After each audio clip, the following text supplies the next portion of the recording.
Namo tassa bhagavato arahato samma sambuddhassa.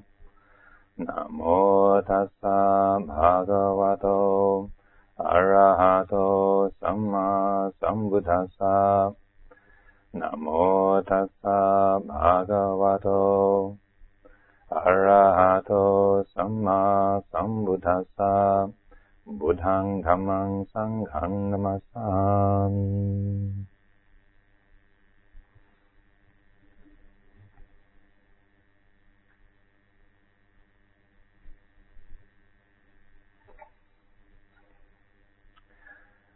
I'm very happy indeed to be sitting here and to be invited to help with another retreat at Amaro.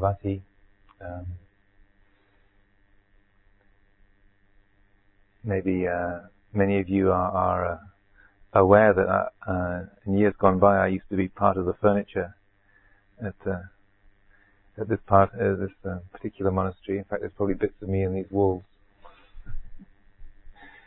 Old skin off my thumbs from missed hammer strokes from insulating all of these buildings and putting all the cladding on the outside, and so I have many fond memories and warm feelings for Amaro, even on these wonderfully cold, drizzly, biting days. People kept saying, "Oh, you should have been here last week. It was so beautiful, so bright, and so nice." And I thought, this reminds me of home. This is like Amaro, like what it always was. So I have a very great gladness, deep gladness to be here. This is about 10 years, as far as I can reckon, since I last led a retreat here. So it's kind of amazing to think that, but if I do the sums, and that's how far back it goes. And so it's a great joy to me to be here for this time to spend with everyone. And also, since shortly after this retreat, I plan to be away on a kind of monastic sabbatical for a year or so. So this is part of the last, it's kind of a long, extended last hurrah. One of a string of hurrahs from them. But it's been in my mind for some time. I've received a number of invitations or suggestions to come back and lead retreats here, but always felt I was too busy or committed to things around my monastery in America. And so it's lovely to have this chance, this opportunity that's opened up. I was also just recalling, as I was sitting here, it came back to me that the very first retreat that I led here was, not that I want this to be a whole sort of nostalgia fest, but it did spring to mind. Maybe some of you who are here were on that retreat and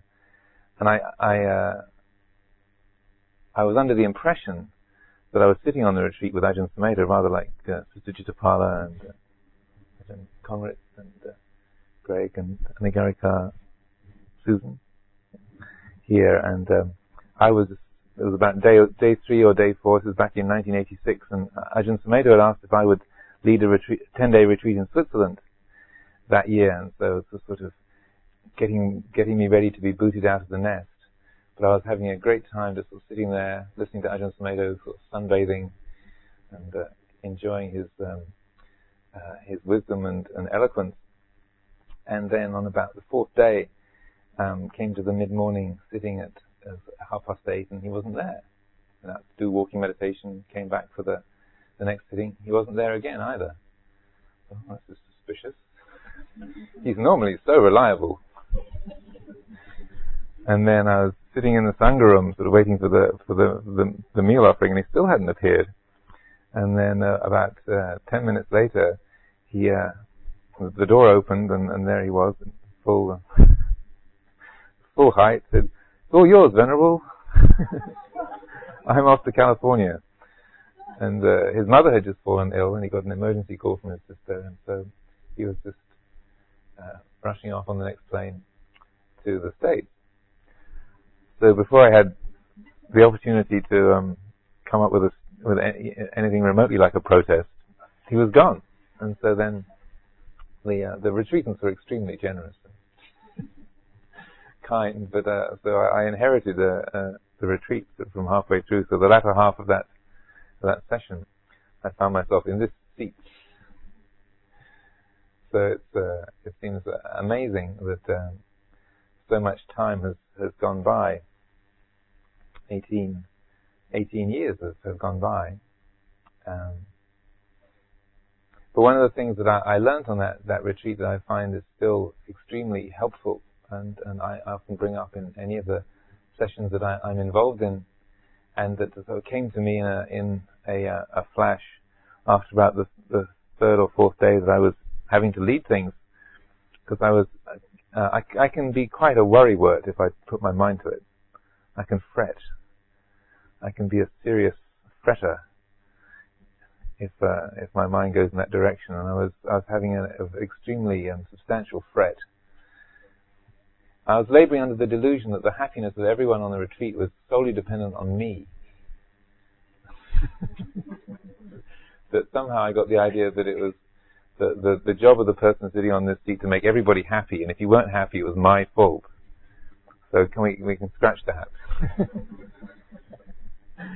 But anyway, suddenly it came to me after I was walking around the meadow, and my mind was filled with trying to think of extraordinarily clever and wise and novel things to say in the evening Dhamma talk, and full of concern that this person didn't look quite happy, and he looks a bit droopy, and she looks kind of quite furrowed, and so on and so on and so on.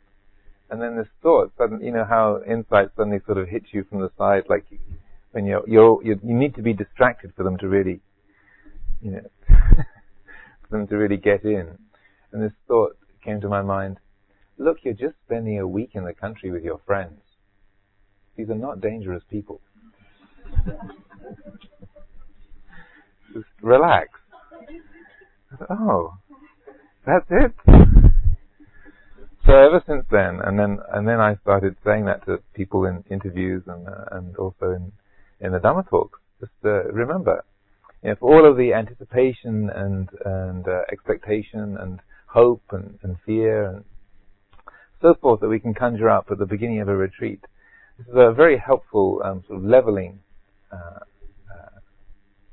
recollection that when you're full of anxiety about what your mind's going to do next, or whether your knees can really cope with another 8 days of this stress upon them, or whatever it might be that the mind chooses to grab and run away with.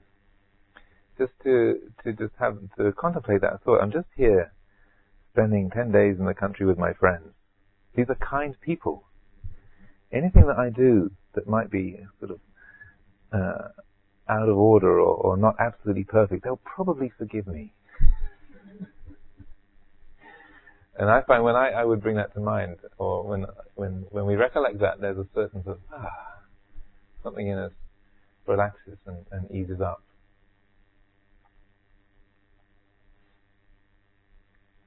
Well, another of the things that I find very helpful for us to contemplate and reflect on at the beginning of a retreat, because it's natural. You come into a situation like this, and oftentimes for people it's much of your holiday time for the year, or a large slice of it, and maybe you had to spend a huge amount of energy tying up our lives and getting all of our offspring and spouses and parents and job responsibilities and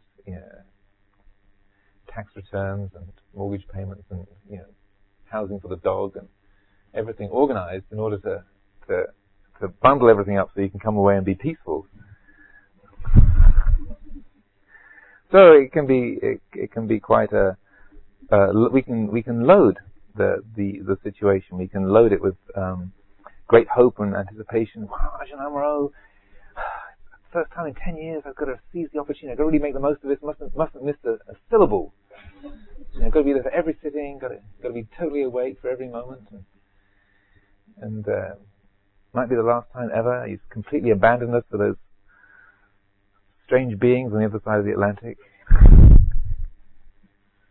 Or maybe it's, why do I sign up for these? I've done it again. Every time I come, I think, never again, never again.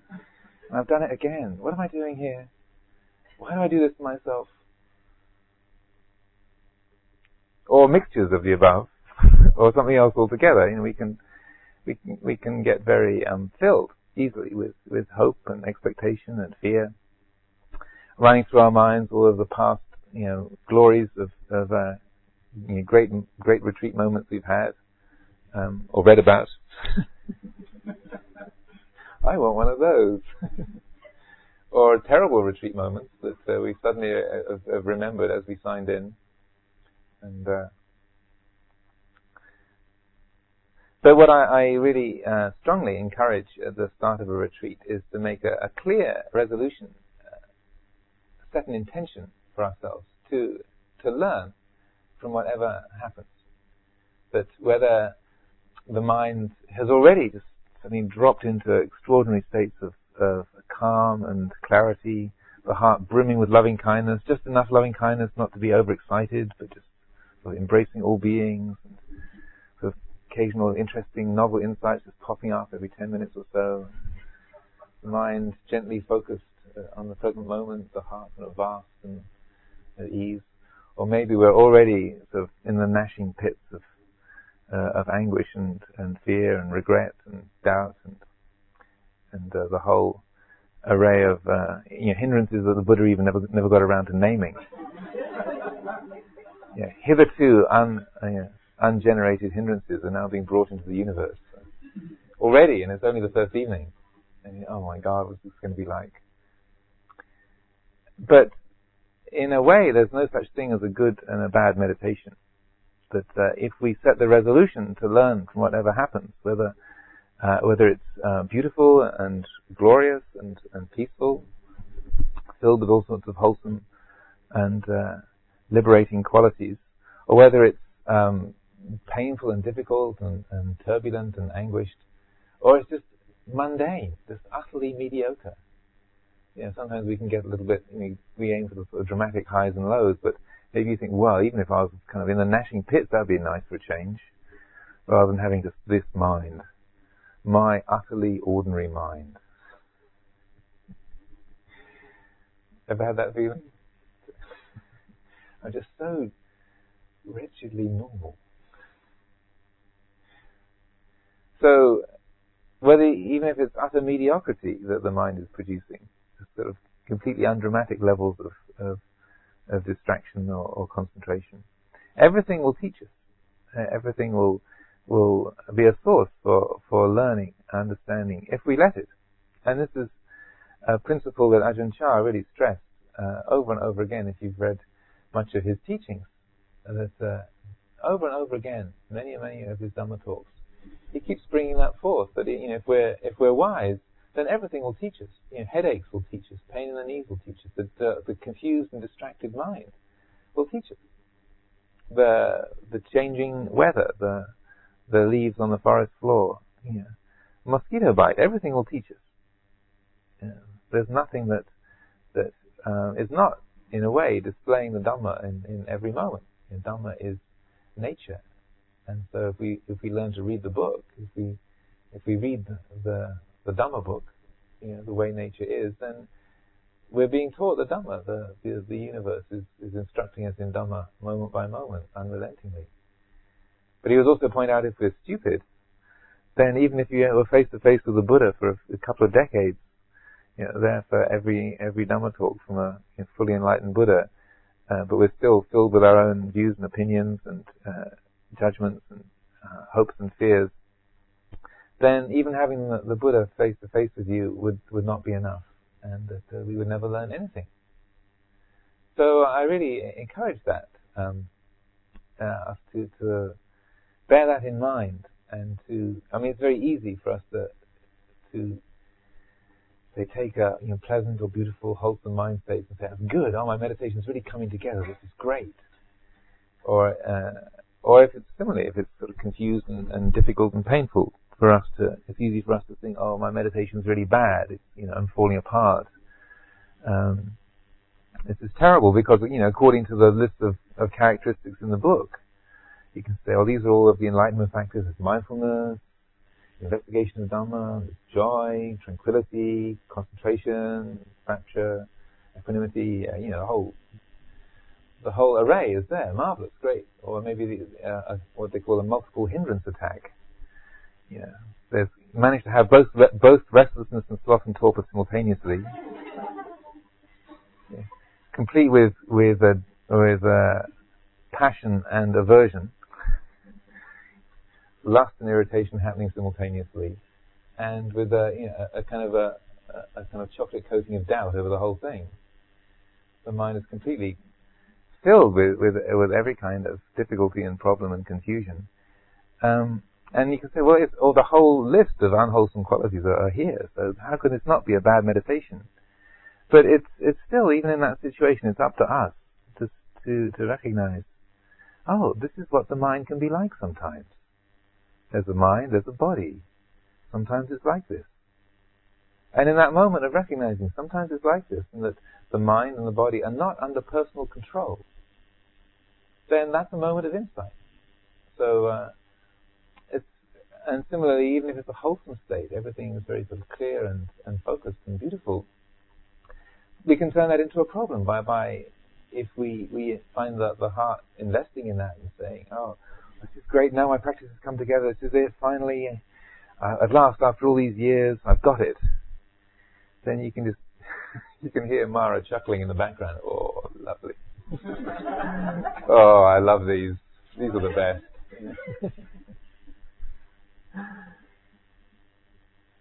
Then we find ourselves, aching and fretting and maneuvering and trying to get to that beautiful, marvelous state that we just had in the last sitting. And sometimes it can be years, decades we spend trying to get back to that wonderful, beautiful, blissful feeling. And so that one actually genuinely wholesome experience has become the cause for, perhaps years of unwholesome and self-centered stress because of grasping it in the wrong way. Ajahn Mahabua tells a story of how when he was a young monk with Ajahn Mun, he was a very ardent meditator, and when he the style of practice in Ajahn Mun's teachings in his community would be, you go and stay with the teacher for a little bit and then go off and practice on your own for a few months and come back and check in with the teacher and see how you were doing. Ajahn Mahabua had gone off and spent several months developing deep states of concentration, and was pretty impressed with his achievements. His mind was really, really focused. He could enter jhana and move through different jhanas at will, and he was, in a sort of Dhammic way, was pretty pleased with himself. And thought, well, the Ajahn will be impressed. And, how that it might be. This if you've done a really good job on your homework and you go back to the teacher, or you've sort of got some kind of great project that you've pulled together at work, and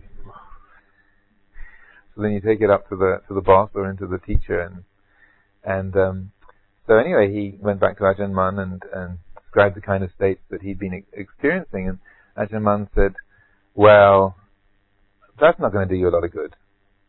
So what you actually need to do is to stop entering absorption like that and just establish concentration to a level where you can watch the five khandhas arising and ceasing: form, feeling, perception, mental formations, thoughts and emotions, consciousness." So, you need to go back, drop back a few notches and just, maintain a sort of access level of concentration and forget all this jhana business. That's okay. You've got that down, so don't worry about that anymore. But what you need to do is develop insight, and this is the most sort of rich terrain. This is the kind of rock pools where the most sort of fertile environment for the development of insight. And Ajahn Mahabua didn't agree with him.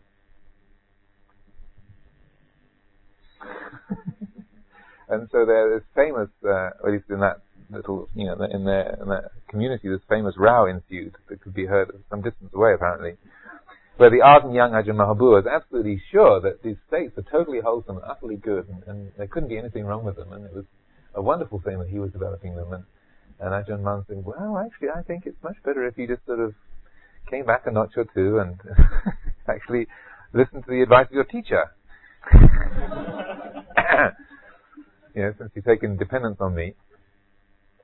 Anyway, they went back and forth, and as Ajahn Mahabua tells the story, he decided that the teacher was wrong in this instance.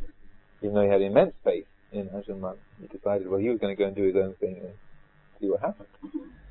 But of course, the fact that he even though his brain was able to come up with a good cause, the inner lawyer could make a case for why it was that he should override his teacher's instructions. His heart knew, the Ajahn said, don't do this.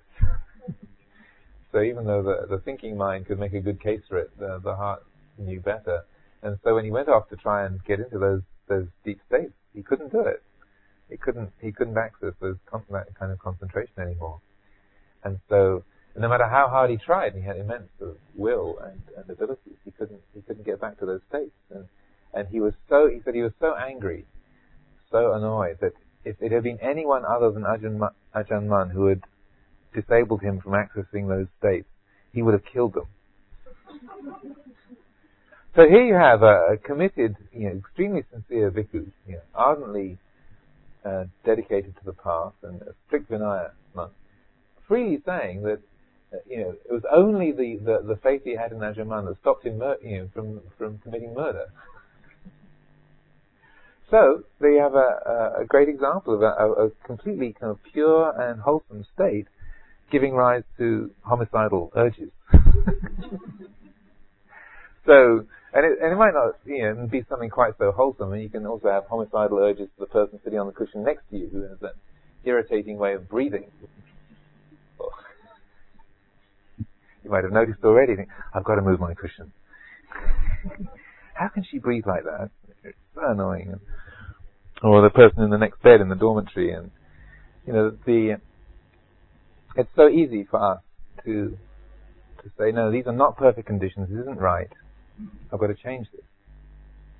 But whatever it is, whether it's a beautiful condition, a wholesome condition, or an unwholesome one, or neutral, that the point is to come back to that recollection. Well, what can this teach me? Okay, somebody snoring in the next bed. Okay, annoying, a feeling of annoyance. But what's this teaching me? Or my mind coming into clarity and focus. What's this teaching me? Or my mind a confused and utterly agitated mess. What's this teaching me? And so and we find that we can always come back to that. That's always a resource for us. And it's not just sugaring things over, or not sort of pretending that everything that is uncomfortable is actually good. But we realize that it's always up to us whether we cultivate wisdom or not. It's our choice every moment. How we choose to handle each moment.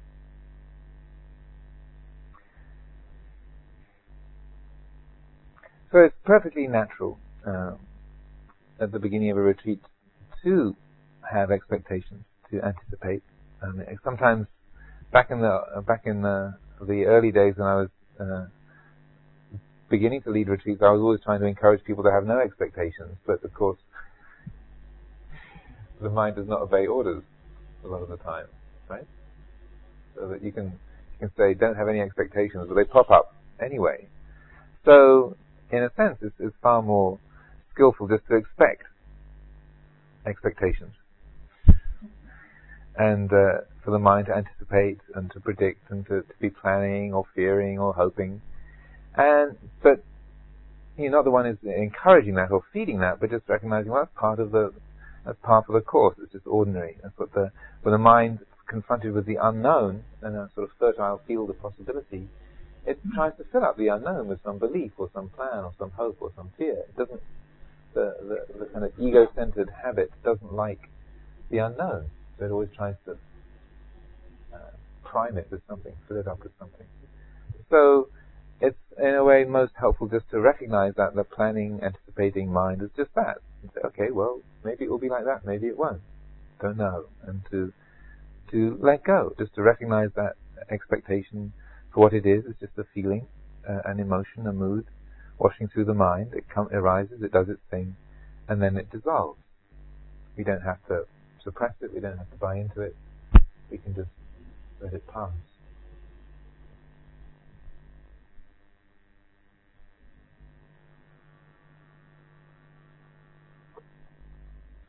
So in this light, also the other thing that I like to stress at the very beginning of a retreat, and really just the last point that I'd like to offer up this evening, is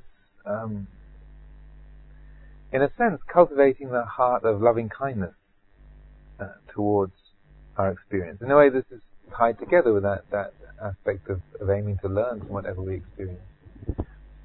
Oftentimes we think of loving kindness as a special kind of practice, like an individual sort of special form of meditation, and most often it's taught that way. We have particular contemplations or visualizations that we do to develop loving kindness as a specific meditation theme.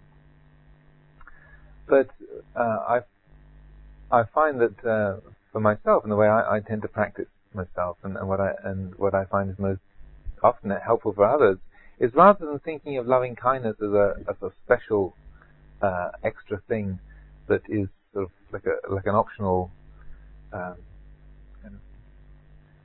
optional feature, like on your vacuum, on your Hoover or your car, you can have a CD player in there, or you can have reclining seats or whatever, heated seats. It's more helpful to think of loving kindness as an underpinning, a part of the whole way in which we practice all aspects of meditation. So whether we're trying to develop concentration or we're developing insight, whether we're doing walking meditation or sitting meditation, whatever particular angle of the practice that we're pursuing, that it's most helpful for us to be picking up or to be working with all of those different forms of meditation practice with a kindly attitude. One of the things that those of you who've done retreats with Ajahn Sumedho before will be extremely familiar with, if he's still saying the same kind of things as he always used to, I've heard him, even in recent years, saying, is that to be kind to something is not the same as liking it. That loving kindness doesn't mean that we're trying to make ourselves like everything. Because if the mind is agitated and confused and filled with anger and fear, we can't make ourselves like that. You can't just decide to think, oh, this is beautiful. Or if you take like a mouthful of something that is sour, if you take a mouthful of lemon juice, you can think the word sweet, but meanwhile, your tongue is doing somersaults and your eyes are screwed up, and you start pouring tears because it's really sour. That's the effect. We're not trying to pretend that sour is sweet, or that that which is ugly or painful is actually pleasant. That it's far more that we can find a place in our understanding, in our heart, whereby we can see that everything belongs, that the painful belongs, the neutral belongs, and the pleasant belongs. That which is beautiful belongs, and that which is ugly belongs. That which is likable and unlikable. That which is wholesome and that which is wholesome. It's all part of the natural order. We might not like it, we might not see that it's helpful for us to buy into that, but that's a different issue, really. Because what we're doing with this cultivating loving kindness as a basis is that it's, in a way, supporting that insight in that every single thing that we feel, every aspect of our body, of our mind, is part of the natural order. It's all part of nature. If it wasn't, we couldn't experience it. It couldn't be. So, and some of you might already think, well, you don't know my mind. There's definitely some things in my mind that don't belong, that shouldn't be here, shouldn't be this way. And if only I didn't have this particular problem or issue or habit or memory, then I would be fine. But there's this aspect of me that really needs to be wiped out and done away with and got rid of. And so what I'd like to suggest is that, well, maybe it's true that there are certain things, that aspects of our minds and our habits and our experience that are extraordinarily painful or unwholesome or not helpful if they're followed, but they all belong. They're all part of nature. Otherwise they wouldn't be there. They couldn't be there. So that it's not condoning the unwholesome or not saying that the ugly is beautiful, but just saying this is part of how it is. This is part of the Dhamma. This is the way things are. And then on that basis of acceptance, of a fundamental recognition that everything belongs, even the most kind of wild and confused and blurry states, they belong. Just as the most sort of wild and oppressive, unwelcome weather, it all belongs. Otherwise it couldn't be there. Then on that basis of acceptance, then we apply wisdom. There's a discrimination that we can employ, which is where we bring in on the basis of that quality of kindness, we bring in the wisdom faculty, which is drawing upon that sense, a kind of intuitive sense that we have as, well, what's my experience? If I follow this, does it lead to happiness or unhappiness? What happened last time I pursued this? Or what happened? What does my common sense tell me? Is this going to be helpful? Is this going to lead to concentration and clarity if I follow it? Is it going to be creating more confusion, more stress, and more difficulty if I follow it? So that's the way we guide our mind. That's the way we cultivate right effort. And then during this time together, we'll go into this in more detail. But just to have this in mind to begin with. Now, sometimes when we read, Dhamma books, or we hear Dhamma talks, or we kind of come in contact with Buddhist teachings, we get the feeling that any kind of discrimination, any kind of duality, or dualism is somehow a forbidden territory. That we want to be as non-dualistic as possible, and that we're not supposed to divide things into good and bad, or right and wrong, and that sort of a kind of materialistic, low-level way of operating in life. We want to be as completely open and undiscriminating as possible. And so that's on some levels that's true. Say if we're practicing like bare attention or non-discriminating awareness, these kind of refined level qualities of practice. But it's also on the relative level, it's recognizing that if you pursue certain paths, then they will take you in certain directions. So, like if you go out of the St. Margaret's Lane and go down into to Great Gadsden, if you want to go to Hemel Hempstead, it's probably best to turn right rather than left. Now, occasionally you need to go left in order to go right, because there's a roadblock. Sometimes you have to go around, but generally speaking, you get out to the main road, the Leighton Buzzard Road, and the A4146, if I remember, and then you turn right. That doesn't mean to say that if you want to go to Hemel, you go right. If you want to go to Leighton Buzzard, you go left. So that when you get to that junction, just because if you want to go to Hemel, then you go right. Doesn't mean to say that left is evil, right? It's not that bad or wrong. You hate leftness. There's something intrinsically rotten about it. No, it's just if you want to go to Hemel, then turn right. So it just says if you want for the mind to be more settled and concentrated, then take a right. Let go of this particular thought. Keep the attention with the breath. If you want to be more confused and agitated, upset, then hang on to that painful memory. Then conjure up a fifth version of your plan for next week. Then, if you want to do that, fine, and go left. That's what you want. So that when we start to look at things in our minds in that way, it's not that confusion and sort of hatred and fear and so forth is intrinsically evil or bad or wrong. It's just, do you want to go there? No. I'd like to go towards concentration and clarity and peace. And so, we are not condemning the other. It's just, no, this is the goal that we're aiming at, these wholesome qualities, so let's just take a right here. Let's let go of that confused thought. Let's let go of that fear or that passion. Leave it alone. So these are just some initial thoughts on setting a foundation for this time together.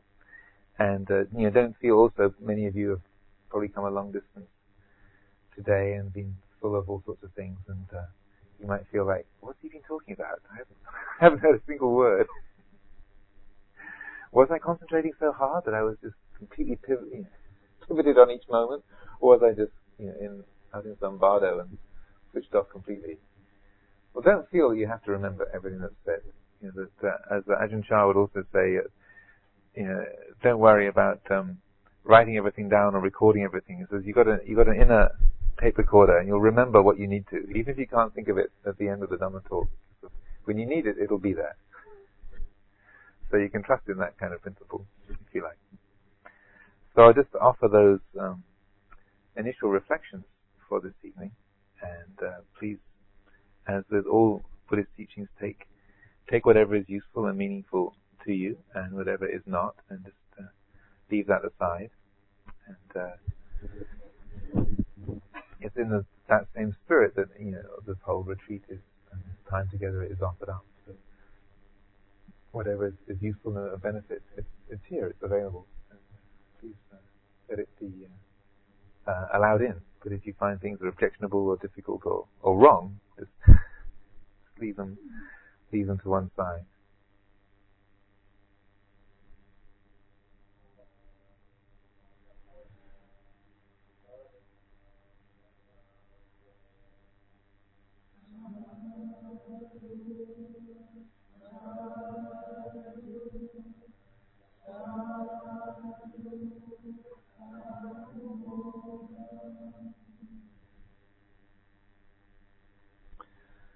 Well, the final part of setting the foundation for the retreat is establishing our communal commitment to the 8 precepts. So this is in the chanting books. You will find the requesting the 3 refuges and the 8 precepts. It's page 59. So this is the way that we establish a single standard of conduct. And probably the managers, David, you probably mentioned about noble silence during your, just a little bit.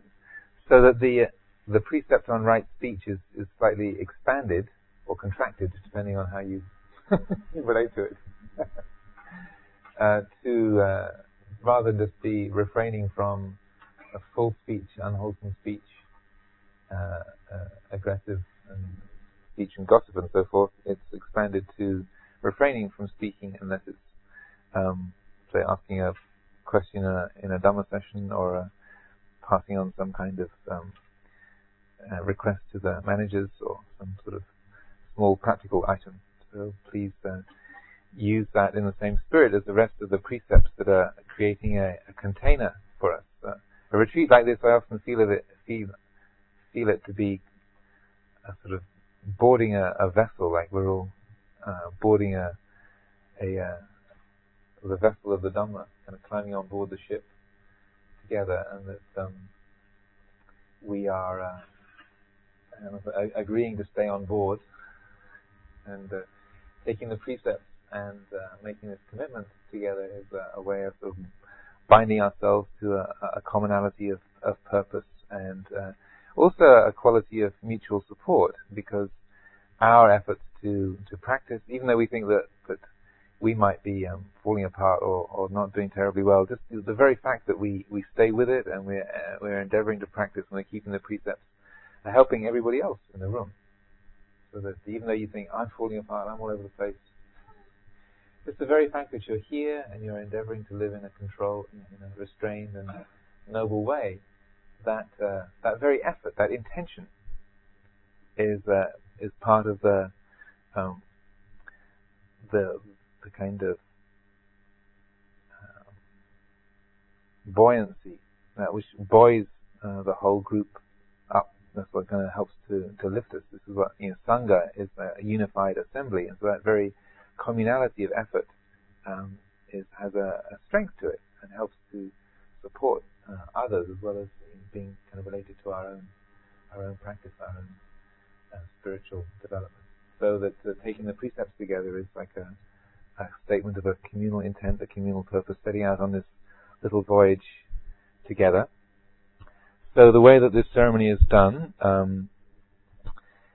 begins with bowing 3 times, first of all, and then reciting the first lines, Mayang Bhante Tisaranena Saha Atta Silani Yachama. So I like to encourage those who are familiar with these verses to give full voice, and those who are less familiar can kind of mumble along behind, so that those are kind of the experience can help lead the way. So whenever you're ready to begin, please just start away.